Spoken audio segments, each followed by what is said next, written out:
दो काली एक गोरी बहू की कांवड़ यात्रा। शिव जी, हमने आज तक आपसे कुछ भी नहीं मांगा, बस सिर्फ इतना मांग रहे हैं कि हमारी सास के दिल में हमारे लिए भी थोड़ा प्यार जगा दो। जितना प्यार वो प्रिया से करती है उसका थोड़ा बहुत भी अगर हमसे करेंगी तो हमारे लिए इतना काफी होगा। प्यार करने लायक शक्ल भी तो होनी चाहिए, जो तुम दोनों की बिल्कुल भी नहीं है। प्रिया, तुम यहाँ, ये लो भगवान शिव का प्रसाद। ये प्रसाद तुम ही खाओ, मुझे नहीं खाना। नहीं प्रिया, ऐसा नहीं कहते, इसमें भगवान शिव का आशीर्वाद छुपा हुआ है। क्या हुआ प्रिया बहू, क्या कह रही है ये दोनों तुमसे सुबह सुबह? मेरी बहू को परेशान करना शुरू कर दिया। अच्छा हुआ माँ जी आप आ गई। मैं तो बस इन दोनों को इतना कह रही थी कि सुबह सुबह अपनी काली शक्ल लेकर भगवान शिव की पूजा करने मत बैठ जाया करो। तुम्हारी काली शक्ल देखकर उनका भी मूड खराब हो जाता होगा। और नहीं तो क्या, ऐसे भक्तों से तो भगवान भी मुंह फेर लेता है। अब खड़े खड़े घूरती रहोगी या जाकर घर का काम भी करोगी? अपनी सास की ऐसी कड़वी बातें सुन दोनों काली बहुएं शिवन्या और वेदिका आंखों में आंसू लिए वहां से चली जाती हैं। शिवन्या और वेदिका के काले रंग की वजह से शशिकला उन्हें बिल्कुल भी पसंद नहीं करती थी। वहीं अपनी गोरी बहू प्रिया पर तो शशिकला अपनी जान छिड़कती थी। शिवन्या वेदिका बचपन से ही शिवजी की भक्त थी, इसलिए सब कुछ शिवजी पर सौंपकर वो अच्छी बहू होने के सारे फर्ज निभाती हैं।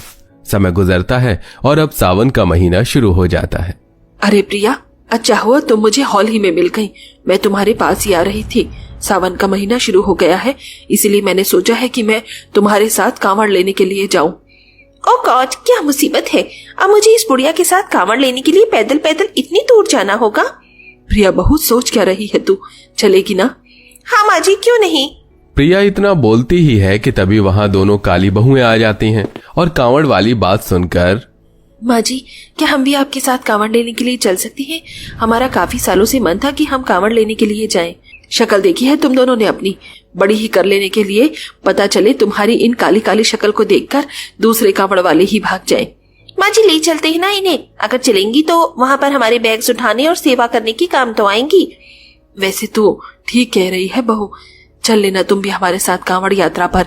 चल प्रिया बहू, मैं तुझे कांवड़ यात्रा के लिए शॉपिंग करवा कर लाती हूँ। शशिकला अपनी गोरी बहू को एक बड़े से मॉल में ले जाती है और उसे नारंगी रंग की सुंदर साड़ी, चूड़ियां और कई सारा सामान भी दिलवाती है। वहीं बेचारी काली बहुएं तो कांवड़ यात्रा में जाने के नाम से ही खुश हो जाती हैं और कांवड़ ले जाने की सारी तैयारियां भी कर लेती हैं। ऐसे ही थोड़ा समय बीतता है और आज शशिकला अपनी दोनों काली और गोरी बहू के साथ कांवड़ यात्रा के लिए निकलती है। माँ जी, कांवड़ यात्रा पर तो पैदल जाते हैं ना, तो आपने ये गाड़ी क्यों निकलवाई है? तू क्या चाहती है कि मैं इतनी गोरी बहू को कांवड़ यात्रा के लिए पैदल पैदल इतनी दूर ले जाऊं ताकि उसके पैरों में छाले पड़ जाएं और उसका रंग भी तुम्हारी तरह काला हो जाए? तुम जैसे गरीब लोग पैदल जाते हैं, हम जैसे अमीर नहीं, समझी? लेकिन जो चीज जैसे की जाती है उसे वैसे ही करना चाहिए, कहीं भगवान शिव तुमसे नाराज ना हो जाए। दोनों काली बहू की बात सुन प्रिया का मुंह बन जाता है और वो जल्दी से अपनी सास के साथ बैठ कांवड़ यात्रा के लिए निकलती है। जहां एक तरफ गोरी बहू गाड़ी में एसी की ठंडी ठंडी हवा खाते हुए कांवड़ यात्रा को कर रही थी, तो वहीं बेचारी दोनों काली बहुएं धूप में नंगे पैर चलते हुए कंधों पर कांवड़ का बोझ लिए अपने कांवड़ यात्रा को जारी रखती हैं। बड़ा ज्ञान दे रही थी ना मुझे, अब बताती हूँ इन दोनों को। गाड़ी में बैठी प्रिया अपने पर्स से एक रुमाल निकालती है जिसके अंदर ढेर सारे छोटे छोटे कंकड़ होते हैं और वो जानबूझकर उन कंकड़ को गाड़ी की खिड़की से बाहर फेंक देती है, जिसके चलते अब वेदिका और शिवन्या जैसे उन कंकड़ों पर पैर रखते हैं तो उनके पैर से खून निकलने लगता है। अचानक हमारे पैर के नीचे इतने सारे कंकड़ कैसे आ गए? बहुत दर्द कर रहे हैं पैर, लेकिन अगर रुक गए तो हम पीछे छूट जाएंगे। वेदिका, थोड़ी हिम्मत करो, हम ऐसे हार नहीं मान सकते। दोनों काली बहुएं एक दूसरे को संभालते हुए कांवड़ यात्रा में आगे बढ़ती हैं। वहीं ये सब देख गोरी बहू मन ही मन काफी खुश होती है। अब देखो, तुम्हारी ये कांवड़ यात्रा को मेरे नरक यात्रा में ना बदल दिया तो मेरा नाम भी प्रिया नहीं। कई घंटे तक लगातार कांवड़ लेकर चलने की वजह से दोनों काली बहू की गर्मी से हालत खराब होने लगती है और प्यास के मारे उनका गला भी सूखने लगता है। शिवन्या, बहुत प्यास लग रही है, गला बिल्कुल सूख सा गया है। माँ जी, बहुत ज्यादा प्यास लग रही है। वेदिका की बात सुन गाड़ी में बैठी प्रिया जानबूझकर गाड़ी रुकवाती है और अब अपनी सास के साथ दुकान से लेकर ठंडा ठंडा जूस पीने लगती है, जिसे देख दोनों काली बहुएं, माँ जी बहुत ज्यादा प्यास लग रही है, थोड़ा पानी पिला दीजिए। माँ जी ने यहाँ क्या कुआं खोद रखा है जो पानी मांगने के लिए आ गई? और नहीं तो क्या, मेरी गोरी बहू बिल्कुल ठीक कह रही है। थोड़ी देर और प्यास बर्दाश्त कर लो, आगे जाकर शिविर से लेकर पानी पी लेना। इतना कहकर शशिकला अपनी गोरी बहू के साथ जूस पीती है और गाड़ी में बैठकर कांवड़ यात्रा में आगे बढ़ती है। वहीं बेचारी दोनों काली बहुएं मन ही मन शिवजी का नाम लेते हुए अपनी प्यास को भूल कांवड़ यात्रा को जारी रखती हैं। माँ जी कार में बैठकर भी मुझे ऐसा लग रहा है कि जैसे कि हम लोग बैलगाड़ी में बैठे हैं। ड्राइवर थोड़ा तेज गाड़ी चलाओ, अब आएगा इनकी कांवड़ यात्रा का असली मजा। बड़ा शौक था ना कांवड़ यात्रा में आने का। गोरी बहू के कहने पर ड्राइवर गाड़ी की स्पीड बढ़ा लेता है और गाड़ी जल्दी जल्दी आगे बढ़ने लगती है, जिसे देख अरे ये गाड़ी इतनी जल्दी जल्दी क्यों चल रही है? ऐसे तो हम पीछे छूट जाएंगे इनसे, हमें जल्दी जल्दी चलना होगा। अब दोनों काली बहुएं कांवड़ लिए अपनी सास की गाड़ी का पीछा करती हैं। वहीं शीशे में उन दोनों काली बहू को गाड़ी का पीछा करते हुए प्रिया देखकर मन ही मन काफी खुश होती है। कई देर तक गाड़ी तेज भागने के बाद प्रिया गाड़ी को स्लो करवा देती है। इतनी देर भागते भागते दोनों काली बहू की हालत पहले से काफी ज्यादा खराब हो जाती है। हाँ, हमें और नहीं चल सकती। मैं भी नहीं, थोड़ी देर यही आराम करना होगा। दोनों काली बहुएं भाग भाग कर इतना थक जाती हैं कि अब वो कुछ कांवड़ यात्रियों के साथ सड़क किनारे बैठकर ही आराम करने लगती हैं। वहीं थोड़ी दूर पर लोगों ने कांवड़ यात्रियों के लिए भंडारा करवा रखा था, जिसे देख शशिकला अपनी गोरी बहू के साथ भंडारे में जाती है और खाना खाने लगती है। वहीं दोनों काली बहुएं उनको भी भूख लगनी शुरू हो जाती है और वो जैसे ही भंडारे में खाने के लिए जाती हैं। तुम दोनों यहाँ क्या कर रही हो? भूख लगी है, खाना खाने के लिए आए हैं। तुम्हारी इतनी औकात है क्या कि तुम हमारे साथ खाना खाओगी? लेकिन ये घर का खाना थोड़ी ना है, ये तो भंडारे का है। भंडारे का हो या घर का, तुम दोनों कालियों की कोई औकात नहीं है मेरे और मेरी गोरी बहू के साथ खाना खाने की। चुपचाप से भूखी रहो।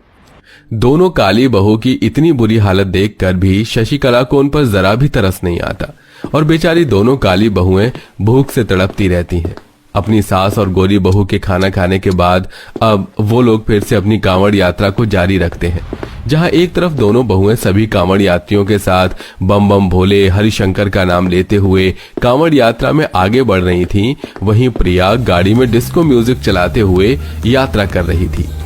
डिस्को दीवाने आहा आहा, ओ डिस्को दीवाने, नशीली है रात हो हाथों में हाथ, नाची गाए साथ।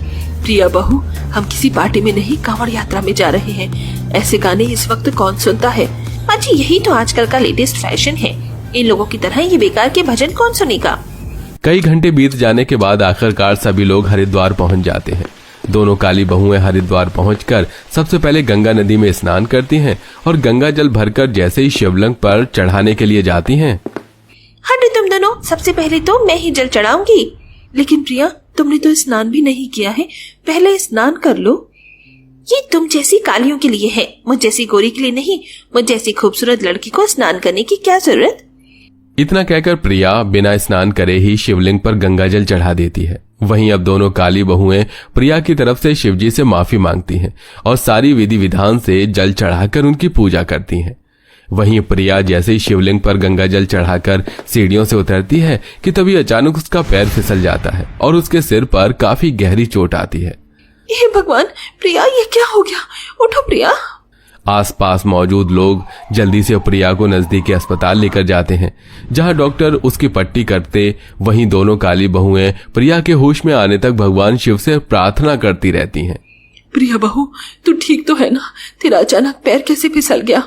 लगता है आपकी बहू ने कांवड़ यात्रा में जरूर कुछ न कुछ गलती की है, इसलिए भगवान शिव ने उन्हें ऐसी सजा दी। डॉक्टर की बातें सुन और अपने की गई हरकतों को याद कर प्रिया और शशिकला दोनों को अपनी गलती का एहसास होता है। डॉक्टर साहब, आप ठीक कह रहे हैं। मैंने तो बस ये कांवड़ यात्रा इसलिए की ताकि मैं इन दोनों को परेशान कर सकूं। मैंने उन्हें रास्ते में इतनी मुश्किलें पैदा की, लेकिन इन दोनों ने फिर भी हार नहीं माना और आखिरकार शिवजी ने मुझे मेरी गलती की सजा दी। मैं भी कोई कम पापी नहीं हूँ। तुम दोनों के काले रंग की वजह से मैंने तुम लोगों में बहुत भेदभाव किया। बहू, मुझे माफ कर देना। गोरी बहू और अपनी सास को अपनी गलती का एहसास होता देख दोनों काली बहुएं काफी खुश होती हैं। जिसके बाद अब शशिकला अपनी तीनों बहू को एक समान प्यार करती है और अब हर साल शशिकला अपनी दोनों काली और गोरी बहू के साथ सच्ची भक्ति और श्रद्धा से कांवड़ यात्रा करती है।